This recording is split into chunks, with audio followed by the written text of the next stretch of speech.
पहाड़ उपरे मनोलोभा सौंदर्यर प्रतिछवि 1600 फुट पहाड़ उपरे निर्माण चली रामलला मंदिर। यहाकु नेबे चर्चा नयागढ़ जिला भापुर ब्लॉक फतेगड़ गां। मंदिर कारुकार्य और प्राकृतिक सौंदर्य पर्यटकों मन मोहुछि। मंदिर उच्चता रही 65 फुट। बौलमाला पत्थर निर्माण होइछि मंदिर एवं यार विभिन्न कारुकार्य। मंदिर निर्माण कार्य 150 कारिकर लगिथा बेले मंदिर निर्माण पर 4 वर्ष लगिलानी। आसंता 22 तारिख में यार हेब प्रतिष्ठा उत्सव। एथिपाई साधुसंत राजनेता स्वेच्छासेवी और स्थानीय अंचल लोकों जोग देबा पई होइछि निमंत्रण। लोकों दान दक्षिणा और स्वेच्छासेवी आर्थिक सहायता श्रीराम सेवा परिषद पक्षर पहाड़ उपरे मंदिर तोलिबा काम आरंभ चलथिया बेले संपूर्ण मंदिर बौलमाला पत्थर निर्माण होइछि। गंजामर माताणी मंदिर शैली निर्माण होइछि एही रामलला मंदिर। 4 वर्ष धरी मंदिर निर्माण कार्य चलथिया बेले जिलार 150 रु ऊर्ध्व बछा बछा कारिकर मंदिर निर्माण कार्य लागिछन्ति। मंदिर निर्माण कार्य शेष पर्यायर पहुंची। तेज 5 वर्ष पूर्व गांर जड़े लोकों पहाड़ उपरे श्रीराम मंदिर निर्माण पर स्वप्नादेश होता। यापर गां लोकों सहयोग पहाड़ उपरे श्रीराम मंदिर निर्माण कार्य आरंभ है। 1 लाख टंकार एही मंदिर निर्माण कार्य प्रथमे गांर चक्रधर प्रधान आरंभ करथिया बेले परे गां लोकों सहयोग एवं उद्यम रे आगे चला पहाड़ उपरे भव्य राम मंदिर निर्माण कार्य। 36 एकर एही स्थान रे मंदिर निर्माण पर पाखापाखि 30 कोटी ऊर्ध्व टंका खर्च होता बेले आहुरी अनेक काम बाकी रही। ग्रामवासी ग्राम जो गिरी गोवर्धन पूजा हुए माने पत्थर स्थापित कर पूजा हुए।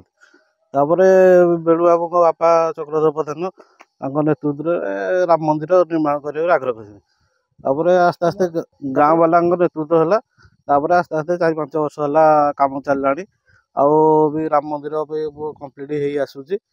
मंदिर चारिपर पार्श्व मंदिर हिका भी अच्छी सूर्य शिव गणेश हनुमान मूर्ति। देखा पर्यटन आग्रह लगुच 200-250 फुट उच्चा लोक भिड़ भी होती सिनेरीमय आसूसी पर्यटन आग्रह लगे।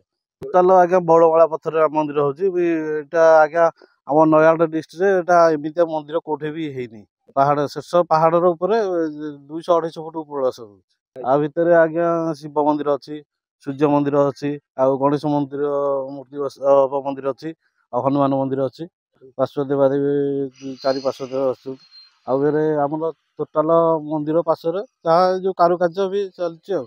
खरा बेले धर 12टा आम बड़ भाई सहित आलोचना करूँ गोटे मंदिर 22 तारिख में प्रतिष्ठा हे बड़े कहले आसन चल जा आज आगे बुलिक आसवा आड़ मुझे हाँ चल जा गोटे आलोचना करने भितर मन है ना चल जा बुलिक आसवा बुली फतेगड़ बुलिक आसा ठाकुर केमती कौन अच्छा कौ बाबद तैयारी होती रोड फतेगड़ केमती जा देखला आम आसला भितर 3 किलोमीटर 4 किलोमीटर पहाड़ कटिकी उपरको आम आसीचु रोड तैयारी रोड उपरको आसचु मंदिर देखलु जहाँ मन तो तार किसी कहार तार भाषा ना आ मंदिर प्रतिष्ठा हो सारापर से जो प्रकार सौंदर्य दिशब आबे भी मुंडे आम आसना एमती पहाड़ उपर गोटे मंदिर है आम ये तो पहाड़ आम देखिनु ये फास्ट टाइम आम पहाड़ आम एरिया एत बड़ माने गोटे संस्था मंदिर गोटे हम आम केबे भी भाव नु कारुकार्य तो अति उत्तम पार्श्व कारुकार्य अति उत्तम मंदिर गर्भ बहुत बढ़िया ठाकुर जिते जुआड़ बुलिक आईचु सबुठ बढ़िया लगुच तारा तारिणी आहरी बढ़िया उत्तम ये जगह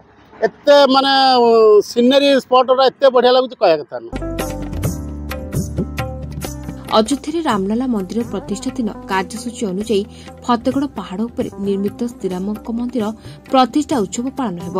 मंदिर प्रतिष्ठा उत्सव को हजार हजार साधु सन्त राजनेता और उक्त स्थानीय बासिंदा को निमंत्रण करा जायछि।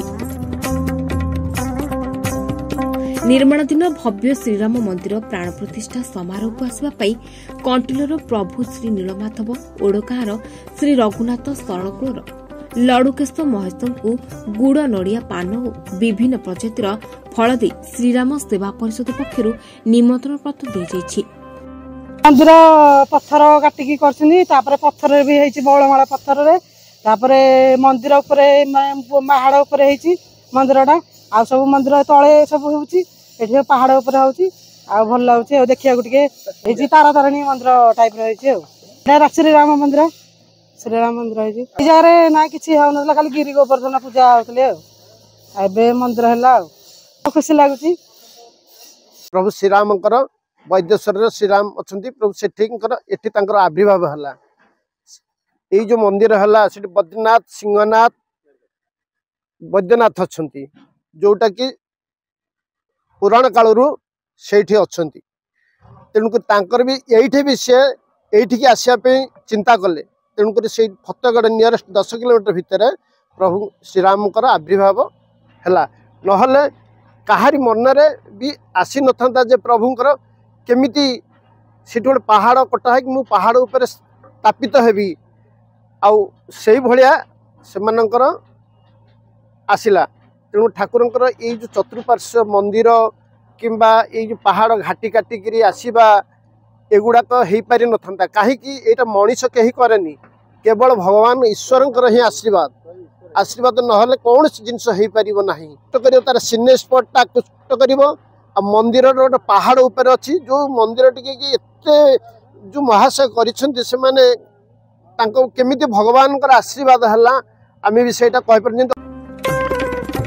सौंदर्य और कारुकार्य आगामी दिन में पर्यटकों केन्द्र बिंदु पलटिब स्थान। नयागढ़ मानस कुमार साहू रिपोर्ट टुडे।